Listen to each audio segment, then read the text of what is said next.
15 minutes. That's nothing, right? For a moment, just think about how quickly 15 minutes passes. Go ahead, we'll give you a second. Now, what if we told you 15 minutes could change your life? Welcome to 15-Minute Transformation with Shana James. 15 minutes out of your day could help transform your mindset, your habits, and your lifestyle. If you're looking to improve your relationships, boost your productivity, or just be happier and more fulfilled, get ready for practical insights and inspiration that you can use right now. 15 minutes to change your life. This is 15-Minute Transformation with Shana James. I'm your host today. I'm Shana James.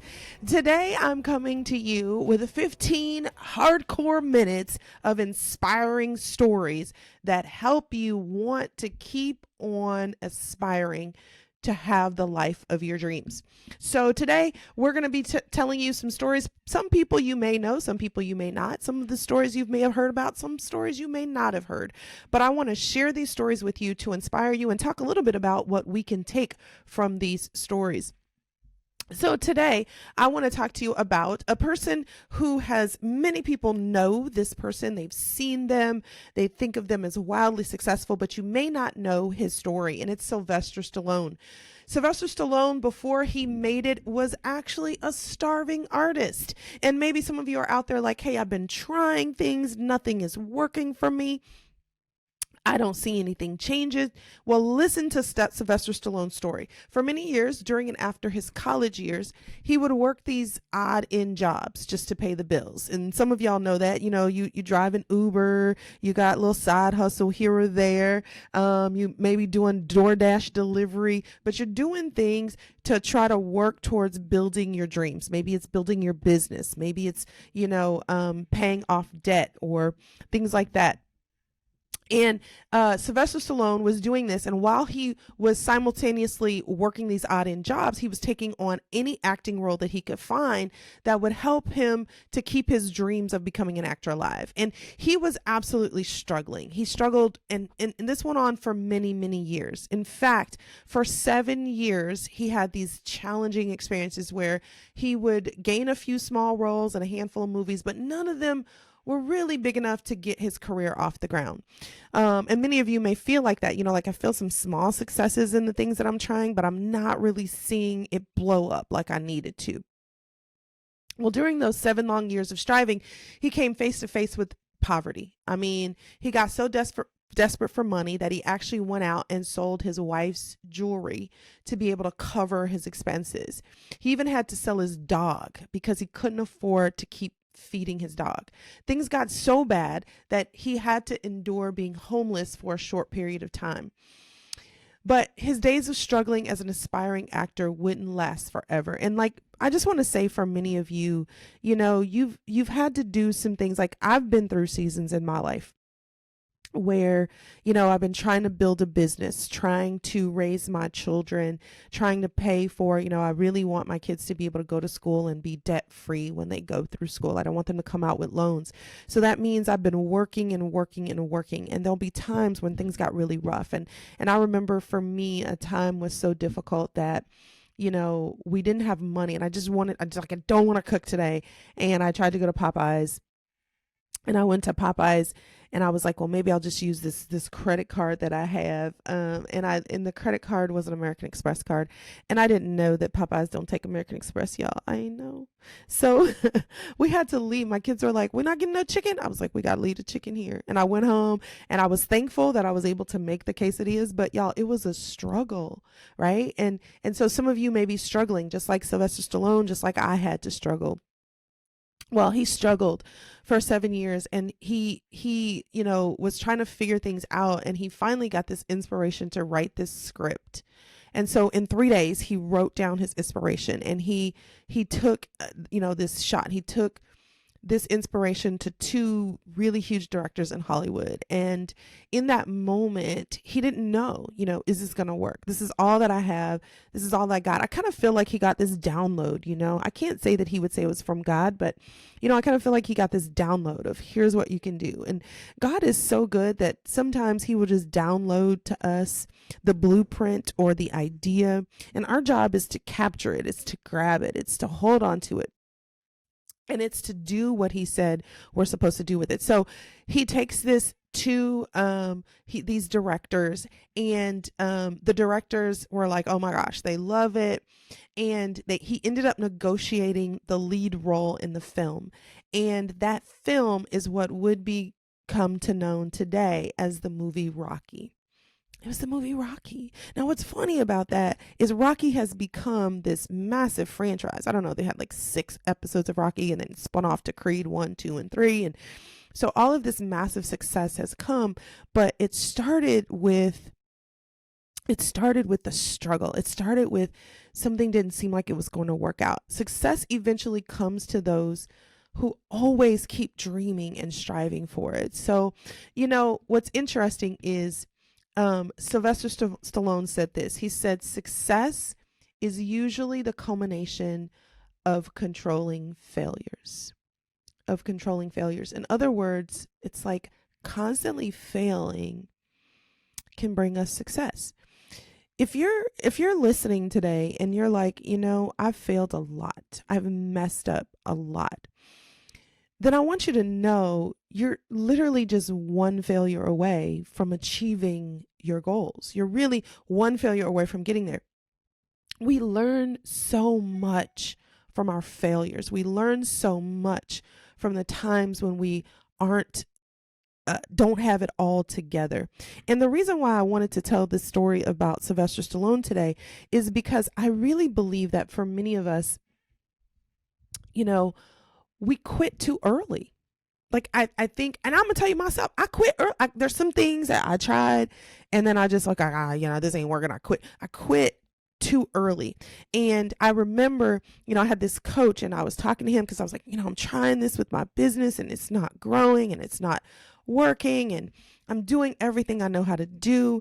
And he was like, Shayna, you're doing everything right. And I was like, I know, but I ain't getting no money back. I'm not getting the return back. And he was like, you're almost there. And he told this story about this guy who was, it was during the gold mining era. And this guy had moved from New York, from the East Coast to come to California for the gold rush, right?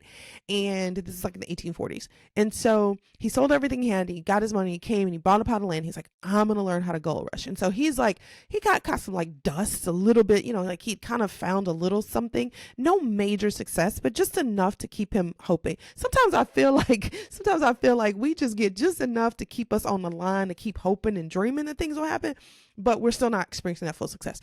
So this guy goes back home and he like raises money from his friends and family. Like, look, I got this little bit of dust. I know there's gold in this land that I bought. So I need some money. So he raises enough money, buys this huge mining equipment, goes and starts mining. And as he's mining, he's digging and digging and digging, like every day digging and nothing is happening. And every day digging and nothing is happening. And every day digging and nothing happening. And I'm like, look, God, sometimes I get tired of trying and nothing happens. Like I've sent out pitches, I've sent out proposals, I've, sent out, maybe you've sent out job applications and there's like nothing is going on. But deep down inside, that there's something greater for you. There's something better for you. And you're like, I'm not going to give up, but this is hard. Well, this guy was like, you know what? He dug and he dug and he dug and he dug so long that he was like for years. And he just said, you know what? It's not working. So he decided, I'm just going to sell this equipment. I'm going to call it. And I'm going to go back, to the East Coast. And so he sold this equipment to a guy. And the guy, he kind of was like, let me just try this and see what happens. Well, the guy started using the equipment and mining, and literally 3 feet away from where the original owner had stopped mining was this massive gold mine, which became one of the largest payloads for gold that ever existed in history of time. And the guy who sold the equipment found out about it. He's like, oh my God. He literally was 3 feet away from gold. And I had this coach who was working with me. He's like, Shana, you're 3 feet from gold. You're 3 feet from gold. You're 3 feet from gold. Just keep digging. And y'all, at the time, I felt like the guy who gave up. I was like, I can't do it. And maybe you feel like that, or you felt like I cannot continue to keep doing this over and over and over again and not seeing results. It's too hard. Well, I want to tell you that the guy who gave up, he ended up being an insurance salesman. But what he said was, he's like, I'm not giving up this time. And so he began to make sure and going out and prospecting each day and talking to clients and getting people to buy insurance from him. And he became one of the most successful insurance agents of his day. But he decided, he's like, I'm not going to quit this time. And, you know, for me, there have been things that I've quit. There have been things that I've stopped. But I've made a decision that I want this thing that God has placed inside of me, this dream, these goals, these visions that I have, that you have. Like, guys, we cannot give up. We can't stop and walk away because things are hard. We can't walk away because stuff is difficult. And so today, you know, and I will say this because I just kind of got this prompting, like some of you are in relationships that you're walking away from and you're 3 feet from gold. In other words, maybe you're in a marriage and you just got to dig a little bit with learning how to communicate better, or going to therapy, or having some conversations. And if you do that, you'll experience this marriage that is beyond your greatest dreams. Or maybe your situation is like, you know, your kids, like you just like, these kids are just, y'all, it's too much. It's hard, but you're close if you just keep staying in there with disciplining them and encouraging them and helping them on their path. They really are going to achieve what you hoped and what you dreamed and what you saw inside of them. But you can't give up. You can't walk away. And for somebody today, I just wanted to inspire you, to let you know, don't quit.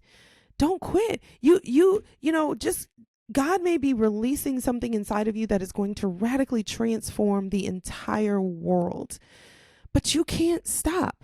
I mean, like Albert Einstein had like hundreds of inventions, you know, but Ben Franklin, hundreds of inventions before developing or creating the light bulb, right? And he learned, and he didn't say I didn't have 100 failures. He said I had 100 different ways of learning how to get to creating electricity in the light bulb. So failure is a part of the process. It's not about failing. It's about, what are you learning from it? It's about, what am I growing and getting each and every time?